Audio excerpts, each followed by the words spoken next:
I don't like Gizelle. I don't like Robyn. I don't like the Green Eye Bandits. I don't like Reasonably or Shady. I'm tired of them.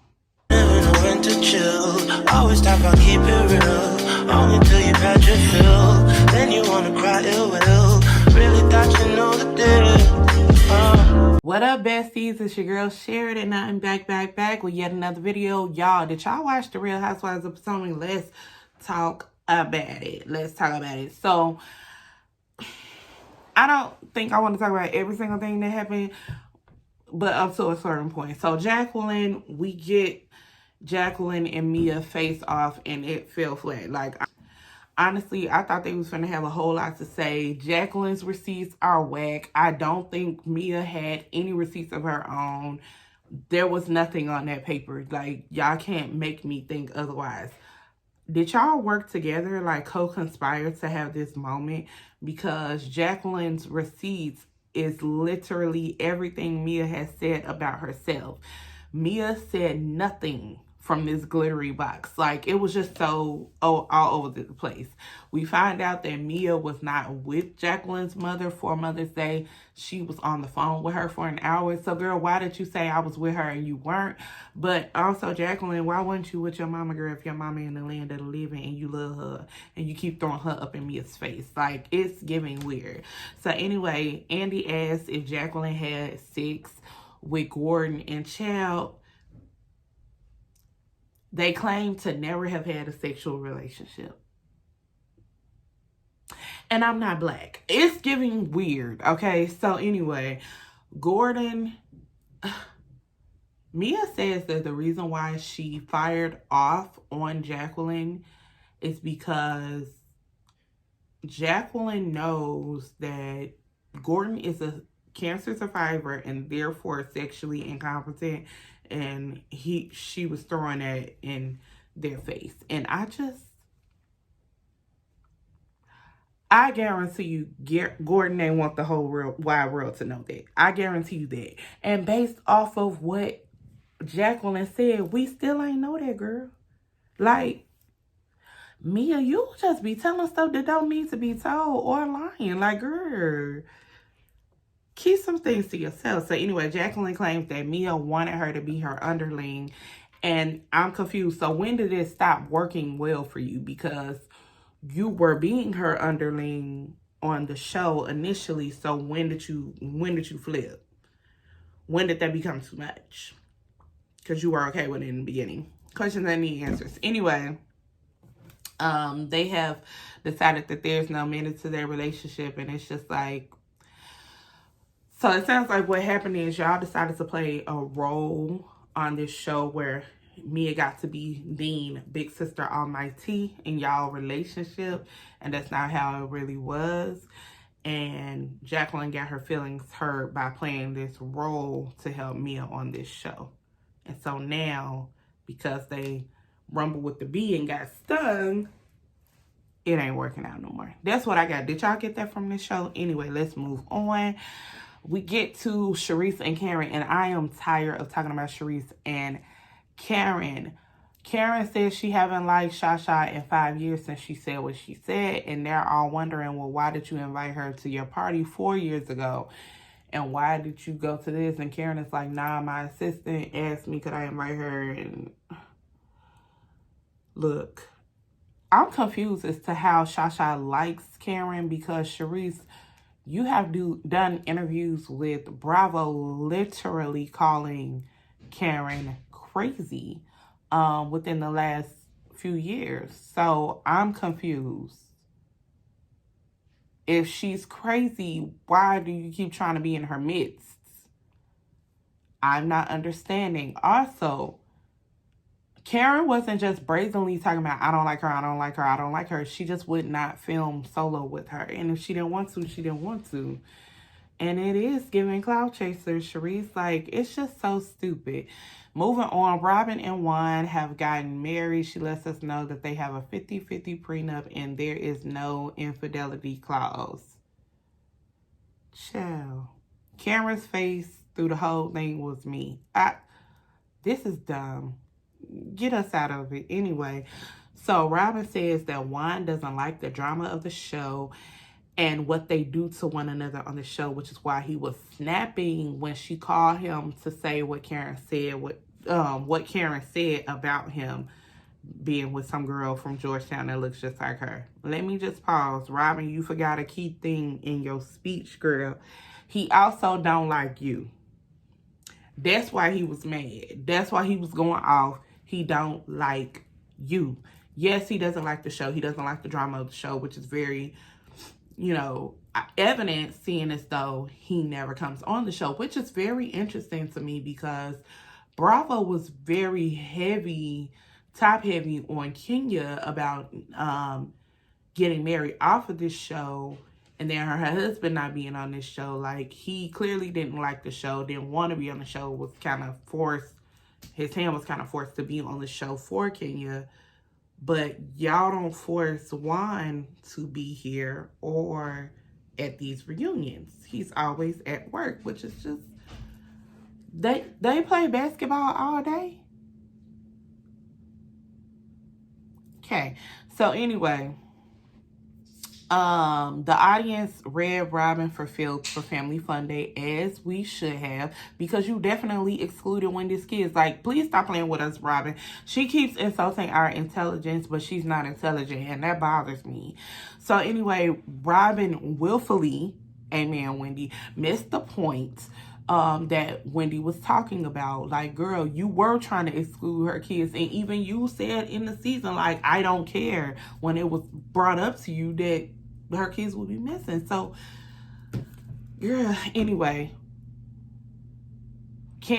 Robyn continues to windmill for Juan yet again when they're talking about his legal issues, and she's like, that didn't happen. I wish she would stop speaking emphatically about stuff she doesn't know. You do not work at the college. You do not work at the school. It's the same thing with him and the girl. You were not there. You have not seen their exchanges. So you cannot say emphatically that this did not happen. You don't know.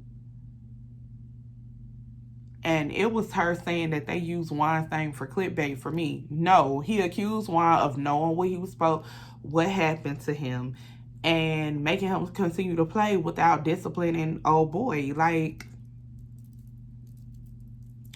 Robyn is dance, or at least plays dance for this show. So the husband comes out, and the husbands come out, and Ray is looking very feeble. I love you, Uncle Ray. I hope you're doing all right, because he's giving a little hunchback, but praise God that Ray is still with us. So Wendy and Eddie giving me Nene and Greg vibes with the banter back and forth with them. It was giving me very much that reunion when Nene and Greg slapped fives, and Nene was like, let them know, Greg, honk the horn, toot toot toot toot. It was giving me that vibe. So shout out to Nene and Greg, rest in peace, Greg. So Gordon cries when talking about Mia's medical issues and talking about the fact that they did not know what was going on with her, that didn't have answers, which led him to like be really hurt and feeling like, what would happen if my kids didn't have their mother? And I just really felt for him in that, and I really do think her health issues are real. I don't think she made that up, because that is really crazy. I don't think she made that up. I think that they were really trying to figure out what was wrong with her, and that can be the case where you going back and forth to the doctor and they don't know what's what. Like, that happens. But anyway, he also says that, because Andy asked, have you ever been intimate with any of Mia's friends? And he says no, including Jackie. And he was like, well, I guess you have been. Andy says, well, I guess you have been, intimate with one of her friends, because you was intimate with Peter's girlfriend. And he says, well, there was no penetration. And I'm just like, we didn't need to know that. We didn't need to know the extent of what was going on with you at all sexually, Gordon. I'm good on that. Can we stop asking him about that? This show is obsessed with these men's penises, and that is weird to me. Is that weird to anyone else? I don't like it. All right, so anyway, Chris, we get to Chris, and honey, he is very viscerally upset. I mean, it is written all over your face. He is very upset, and he has the right to be. And Gizelle somehow, it's like, can I talk now? And she's being, her energy is not the same as it was with Chris Samuels. Like, has anybody else noticed that? Like, when Chris Samuels was on that stage and he was very angry with her about the stuff she had said about their family, she was giving very much a Karen energy and had security and big boy, sit down, sit down. She wasn't doing all that with White Chris, and I thought that was very interesting. And so anyway, he says to her, you use your mouth very well, you speak up very well, you make accusations very well. Blatantly, what did I do? Because you keep saying I did something to you to make you uncomfortable. Explain. And she was like, well, I'm getting there. And he's like, well, spit it out. And, you know, there are going to be some people who are going to feel like he was aggressive towards her. And I'm not one of those people. I feel like it wasn't about male nor female in that moment. It was very much about, you accused me of something that was dangerous, that is really assassinating my character, that prohibited him from getting money. And honestly, you're painting him out to be a predator on the low. And maybe that wasn't your intention, although I think it was. Maybe that wasn't your intention. At the point in which the people tell you that this is what has happened, you could come off of this, you made me feel uncomfortable wave and just say, you know what, I apologize that all of this has happened to you. I just didn't feel right being in a room with you. And my thing is, you're telling Chris to apologize. He had nothing to apologize for. You should apologize to yourself, because why did you make the decision to say it's okay for him to come into the room if you weren't cool with it? The second y'all walked into that room and there was no Cal, no Callie, no Caesar, no Jane, whoever your team is, the second that y'all walked in there and there was none of them there, you would be like, you should have just said, let's talk in the hallway. You are the one who had the uncomfortable feeling and let it keep going. So why does he owe you an apology because your team wasn't in your room? It's not making sense to me. Gizelle cannot explain it. She's still hemming and hawing. And Candace breaks out and call her a B word and a gutter snipe. And I was like, oh, Lord. I get it, though, because I'm going to tell y'all the truth. I ain't got no husband. But don't play with my future husband like that, because I'm going to get with you just like Candace did, okay? In Jesus' name. Like, you're not going to come with my husband against my husband on national TV of accusing him of doing something when he did nothing to make you uncomfortable. You're going to have to see me. You're going to have to see me, especially when you call him a sneaky link and said he was trying to see if you was with it and all that. Like, you made that up. And for Ashley to say in part 1, I think, that Gizelle likes to put sauce. You can't put sauce when it comes to my life and my reputation. And that's the problem with the Real Housewives of Potomac. Y'all keep making stuff up when it comes to people's life and reputation. Like, it's one thing to bring out real accusations, real shady moments, but the drama is when y'all have drama within a friendship, that's when the show is real and authentic. And I think y'all kind of lost that because y'all just doing stupid stuff, like just making up stuff. Like Mia last episode talking about Wendy and Peter. Like, y'all just making up stuff at this point, and it's so stupid. And let's go back, because I forgot to mention this. Karen and Charisse are arguing, and Karen says, listen, I have heard things sexually about you, and you and I didn't say anything on camera about it because you have children.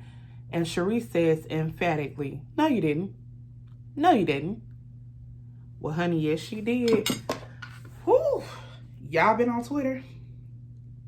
Have y'all been on Twitter? Girlfriend Katie Ross from season 1 got on Twitter around about midnight last night and said that she and Charisse had been intimate. Ooh la la. Like, they had the sextivities together. And she said Karen was one of the people she told. So she did hear something about you, Charisse. Sha. She did. And she didn't bring it on this show. Y'all keep trying to play Karen as the villain when she's harboring a lot of y'all secrets. Y'all keep saying, well, she don't want us to say nothing. Y'all don't want her to talk either. None of y'all have receipts on Karen, not real ones. Not that we've seen. But everything she's saying about y'all keep coming to pass. And I just, yeesh. Y'all better leave Karen alone. Clearly, she's protected by Jesus, okay? Leave her alone. And so, anyway, here's where we get interesting. So, Candace jumps in, calls her being a gutter snipe, and then says something about you sit over there with your white skin. And I cringed because I knew what Candace meant, and thank God she explained it. I knew what she meant as soon as she said your white skin, but I was like, the people gonna crucify Candace. The people gonna crucify Candace because you have to explain that, and also not you say your white skin in anger. So, although you had a right to be angry. Candace, in the colorism conversation, that was a great moment. That would have been a great moment to bring in all of this. The fact that women in closer proximity to whiteness get a pass. They get to be Karens, whereas darker skinned women are not often believed. That is fact. That is true. That is colorism. But when you say with your white skin, it comes across like a dig. You're digging at her white skin instead of saying, and because you look like you do, that people are more prone to believe you than they are those who look like me. I knew exactly what Candace was trying to say, and she ended up saying it. I fully agree with Candace. And Ashley, let me talk to you. Come over here, girl. So Ashley goes, well, with the conversation we just had, that doesn't matter to you? It does matter to her. Clearly, it matters to her. And then she said, it doesn't work on the other end. It doesn't. Read the definition of colorism one more time. One more time. You are not discriminated against because of your color. You're not. Not by black people, you're not. So stop. What Ashley is doing, I understand your questioning. But you're doing the same thing that white people do when we bring up racism. If you listen to specifically white Republicans, right, and we start talking about race, because they somehow have politicized race, right? We start talking about race. A white person will say, well, you're playing the race card. You're bringing up race. You're the racist. I'm a racist for bringing up race. Your racial behavior. I'm a racist because I have pointed out your racist behavior. Make it make sense. Ashley, that's what you're saying. It's like the same thing, but to dark skinned people. Your color is because you're bringing up color. No, what she said was people who look like y'all have the privilege of being heard. And because you have the privilege of being heard, use that privilege wisely and not setting up someone. Stop being a Karen. I got it. I hope y'all got it too, and y'all are not trying to kill her in the comments. The season over anyway, so but I hope y'all not killing her in the comments just because she said white skin. I hope y'all understand what she meant and what she clarified. Wendy tried to correct Candace, but I got it. Gizelle's light-skinned. Gizelle's light skin is a code of honor. It's a code of privilege. It is. And she knows it. And her daddy know it. And her mama know it. That's why her daddy sought out her mother. Just like Matthew Knowles said when he was talking about Beyonce, Mary and Tina knows, he purposely, intentionally set out to marry a light-skinned or mulatto woman so that they could have light-skinned children. Shout out to his darker-skinned younger children, though. Hope he loved them as much. All right, so Robyn maintains in the extended interview with Andy. Robyn, and I don't want to spend that much time on this because Robyn is a fool. I'm sick of talking about her. Robyn maintains that Juan and this lady did not have an affair. You can have an emotional affair. Did you know that, Red Robyn? It doesn't have to be physical for it to be an affair. He was talking to this lady in an intimate manner. Evidently, allegedly. Talking to her in an intimate manner. And you didn't know about it. That's an affair. Sorry to tell you. Juan, you said that Juan told you that she was dating an NBA player, I think. And she flew to Maryland for whatever reason. She flew to Maryland for whatever reason. Lost her wallet, had to get a hotel room, and instead of calling her dude, the NBA player, she called Juan Dixon. Robyn,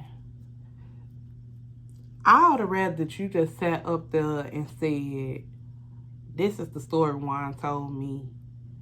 I don't know if it's true, but that's my man. Y'all see him?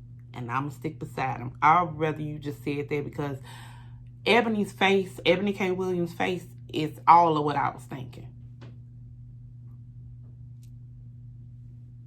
I wonder what Dustin Ross was thinking. I have to listen to his commentary because, girl, what? Like, as me and Andy both was like, and you believe that? You know you stupid when somebody asks you 20 times, you believe that? You okay? You right in the head? 1 + 1 still 2 for you up there? Like, Andy was over it and I'm over it. Robyn claims she was waiting on Karen to bring it up. And I swear to y'all, Robyn's favorite word is Karen. So you was waiting on Karen to bring this up. You were waiting on Karen to bring this up. You felt like Karen would be the right person to stop the fight between Mia and Wendy. Girl, it's always Karen. It's always, you want Karen to do your job, girl. Girl, if you gonna be the Robyn to Gizelle's Batman, girl, you gonna have to step it up to the plate. What really happened this season to Robyn is she's tired of us calling her boring, though she claims she don't pay attention to the social media. I don't bit more believe her because you always forwarding somebody a blog. You always getting a tea or some gossip from a blog, but you always say, I don't pay attention to that. Yes, you do, ma'am. Yes, you do. But anyway, girl, just stop being stupid.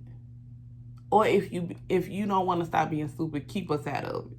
Keep us out of it. Just demote this lady or fire her, which I don't think y'all gonna do either one because y'all have some type of vested interest in Robyn, whatever. But I'm tired of Robyn. I'm tired of Juan. I don't want to see their kids. Look, Robyn, your own kids and your man, they all seem to hate you on this show. Like, girl, you need to go focus on that. And, yeah, that's all I really care about on this episode of Real Housewives of Potomac. I'm glad that it's over. I don't know if I'm watching next season just because this show triggers me so bad. But what did y'all think about the show? Comment down below and let me know what y'all thought. And, yeah, I hope y'all have a great rest of y'all day. Good night.